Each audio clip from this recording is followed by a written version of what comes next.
కాకినాడ జగన్నాథపురం చిన్న మార్కెట్ సమీపంలో గల అక్బర్ మసీదులో జరిగిన ఇఫ్తార్ విందుకు సిటీ ఎమ్మెల్యే ద్వారంపూడి చంద్రశేఖర్ రెడ్డి హాజరయ్యారు. అక్కడ ముస్లిం ప్రతినిధులకు రంజాన్ శుభాకాంక్షలు ఎమ్మెల్యే ద్వారంపూడి తెలియజేశారు.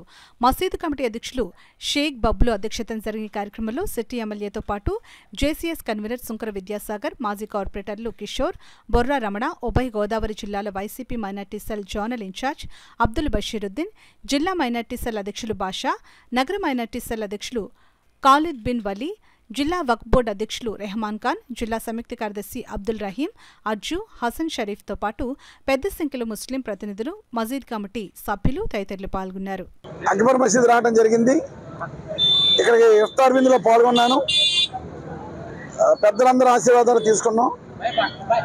ముఖ్యంగా ఇక్కడ దువా కూడా చేయడం జరిగింది, ప్రార్థన చేయడం జరిగింది. తప్పకుండా అల్లాహ్ ఆశీస్సులు కాకినాడ ప్రజలందరూ ఉండాలని మనస్ఫూర్తిగా ప్రార్థన చేశారు. రంజాన్ మాసంలో చేసినటువంటి దువా అందరి అభివృద్ధికి సహకరిస్తుందని మనస్ఫూర్తిగా కోరుకుంటూ నన్ను ఇక్కడికి ఆహ్వానించినటువంటి ఆహ్వాన కమిటీకి, అక్బర్ కమిటీ పెద్దలందరికీ కూడా పేరు పేరున కమిటీ పెద్దలందరికీ ప్రత్యేకమైన ధన్యవాదాలు తెలియజేసుకుంటూ రంజాన్ మాసం బాగా జరగాలని ఉపాధ్యక్షులు ఏదైతే మన అల్లాహ్ని కోరుకుంటామో అన్నీ కూడా అల్లాహ్ మనకి తీర్చాలని మనస్ఫూర్తిగా కోరుకోవడం జరిగింది.